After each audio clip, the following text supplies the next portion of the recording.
वक्त रहते शादी की सारी शॉपिंग निपट गई। बहू का लहंगा भी ले लिया है। लेकिन माँ, कुछ भी बोलो, भाभी की शादी के लहंगे से अच्छा तो मेरा लहंगा लग रहा है। तू तो चुप कर जा नीलम। होने वाली दुल्हन का लहंगा सिर्फ 20,000 रुपए का है, लेकिन तेरा पूरे 40,000 का। इतना महंगा लहंगा तो तूने ले लिया, लेकिन तू इसका करेगी क्या? अब जब तेरी शादी होगी ना, तो अपनी सगाई में यही लहंगा पहनना। माँ, आप ही ना, आज तक मैंने एक जीन्स तो रिपीट की नहीं है, तो आपने सोच भी कैसे लिया कि मैं लहंगा रिपीट करूंगी? हमारे पास किसी चीज की कमी थोड़ी ना है, सब कुछ तो है। अब मैं अपने रूम में जा रही हूँ, मुझे इस लहंगे की मैचिंग की इयररिंग्स भी देखनी है। इतना कहकर नीलम अपना 40,000 का लहंगा लेकर कमरे में चली जाती है, जिसे देख नीलम की माँ आशा कहती है, इस लड़की ने तो नाक में दम करके रख दिया है। अगर इसके 2-3 कपड़े भी हमने बेच दिए ना, तो अच्छी खासी किराने की दुकान खोल सकते हैं हम उन पैसों से। अरे माँ, भगवान की कृपा से सब कुछ तो ठीक चल रहा है। और वैसे भी नीलम अब हमारे साथ है ही कितने दिन। अगले साल तक हम उसकी शादी भी कर देंगे। जब तक वो यहाँ पर है तब तक उसे अपने मन की कर लेने दीजिए। नीलम की कपड़ों की शॉपिंग करने का बड़ा ही शौक था, लेकिन नीलम कभी भी छोटी दुकानों या कम पैसों के कपड़े नहीं खरीदती थी। नीलम अगर कोई सिंपल सा टॉप भी पहनती थी तो उसकी कीमत 4 या 5,000 से कम नहीं होती थी। नीलम के हमेशा इतने महंगे महंगे कपड़े खरीदने पर उसकी माँ आशा उसे हमेशा रोका टोका करती थी, लेकिन बड़े भाई के लाड प्यार की वजह से नीलम को अपनी माँ की बातों से कोई फर्क नहीं पड़ता था। समय गुजरता है और आज नीलम के भाई उमेश की वर्षा नाम की लड़की से शादी होती है। वैसे तो शादी में आए हुए सभी लोग ज्यादातर दुल्हन को ही देख रहे होते हैं, लेकिन इस शादी के सभी मेहमान दुल्हन की बजाय उसकी ननद को देखने लगते हैं। अरे सुनीता, जरा उस लड़की का लहंगा तो देख, कितना सुंदर है ना? सुनने में आया है कि वो दुल्हन की ननद है। अरे इतना अच्छा लहंगा तो दुल्हन ने भी नहीं पहना है जितना उसकी ननद ने पहना हुआ है। अपने इतने महंगे लहंगे की लोगों से तारीफ करता सुन नीलम काफी ज्यादा खुश होती है। कुछ समय गुजरता है और वर्षा उमेश की शादी को कुछ दिन बीत जाते हैं। वर्षा घर की साफ सफाई कर सभी के गंदे कपड़ों को इकट्ठा करके उन्हें धोने के लिए जाने लगती है। सबके कपड़े तो ले लिए हैं, सिर्फ नीलम के रह गए हैं। इसके कपड़े ले लेती हूँ, फिर जल्दी से कपड़े धो लूंगी।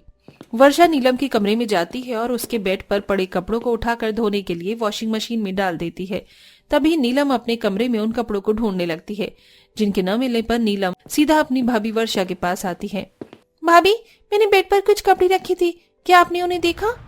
वो तो मैंने अभी वॉशिंग मशीन में धोने के लिए डाल दिए हैं। क्या भाभी, आपने उन्हें वॉशिंग मशीन में धोने के लिए डाल दिया? अरे वो कपड़े कभी धुलते नहीं हैं, बल्कि ड्राई क्लीन होते हैं। अरे नीलम, ड्राई क्लीन सिर्फ लहंगे, साड़ियाँ या महंगे कपड़े होते हैं, और वो कपड़े तो बिल्कुल साधारण से थे। भाभी, वो कोई ऐसे वैसे कपड़े नहीं थे, पता भी है वो एक टॉप पूरे 6,000 का था। अब तो मैं उन्हें दोबारा पहन भी नहीं सकती। क्या? 6,000 का? नीलम, तुम मुझसे कोई मजाक तो नहीं कर रही हो? अरे ऐसे टॉप तो मैं तुम्हें बाजार में 100 रुपए में दिलवा दूं। भाभी, आपने सोच भी कैसे लिया कि मैं इतने चीप कपड़े पहनूंगी? मैं 4,000 के नीचे का तो कोई कपड़ा लेती ही नहीं हूँ।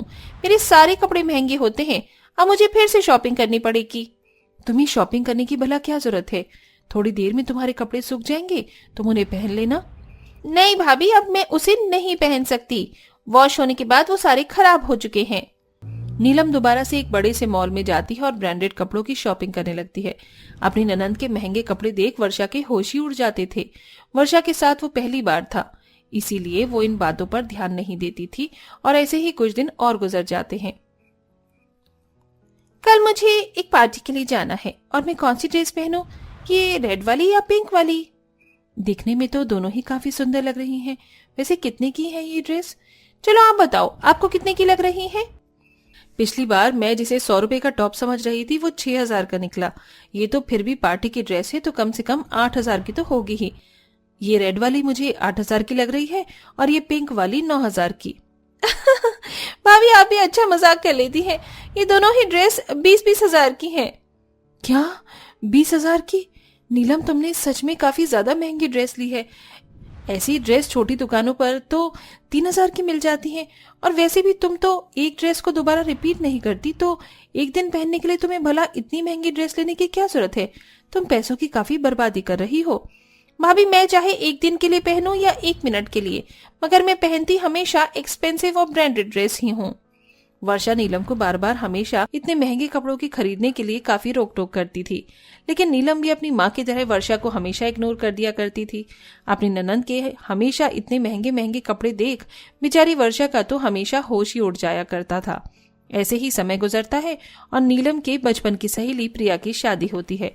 अपने बचपन की सहेली की शादी में पहनने के लिए नीलम एक बहुत ही सुंदर सी साड़ी खरीदती है, जो उसकी भाभी वर्षा को भी काफी ज्यादा पसंद आती है। आज तक मैंने तुम्हारे पास जितने भी महंगे कपड़े देखे, उन सब में से मुझे सबसे अच्छी तुम्हारी ये साड़ी लगी है। मैं जानती हूँ ये महंगी तो होगी, लेकिन ये काफी ज्यादा सुंदर है। पता है भाभी, ये बहुत बड़े डिजाइनर की डिजाइन की हुई साड़ी है। मुझे तो ये साड़ी पहली नजर में ही पसंद आ गई थी। वर्षा अपनी ननंद की लाई हुई महंगी साड़ी को देखने लगती है कि तभी अचानक वर्षा की नजर उस साड़ी के टैग पर पड़ती है। टैग पर उस साड़ी की कीमत पूरे 1 लाख रुपए थी, जिसे देख वर्षा की आंखें फटी की फटी रह जाती हैं। नीलम, ये साड़ी कितने की है? टैग पर तो 1 लाख लिखा हुआ है। मुझे तो ये साड़ी इतनी महंगी नहीं लग रही। मैं जानती हूँ कि तुम महंगे कपड़े लेती हो, लेकिन तुम 1 लाख रुपए की साड़ी तो नहीं ले सकती। अरे भाभी, मैंने अभी तो आपसे कहा कि ये डिजाइनर साड़ी है। अब डिजाइनर कपड़े तो सारे महंगे ही होते हैं, और ये तो काफी ज्यादा सस्ती है। ज्यादा नहीं, बस 1 लाख रुपए की है। अभी तक तो अपनी ननंद के महंगे महंगे कपड़े देख वर्षा के सिर्फ होश उड़ते थे, लेकिन आज 1 लाख रुपए की इतनी महंगी साड़ी देख बेचारी वर्षा के होश उड़ने के साथ साथ वो आज बेहोश हो जाती है। हे भगवान, ये भाभी कैसे बेहोश हो गई? भाभी उठो ना। भाभी, आपको क्या हुआ? बेचारी ननंद को कौन बताए कि उसकी भाभी तो उसकी वजह से ही बेहोश हुई है। ऐसे ही समय गुजरता है, पर ननंद के महंगे महंगे कपड़ों को खरीदने की आदत नहीं जाती, जिसके चलते अब नीलम का अकाउंट धीरे धीरे खाली होने लगता है।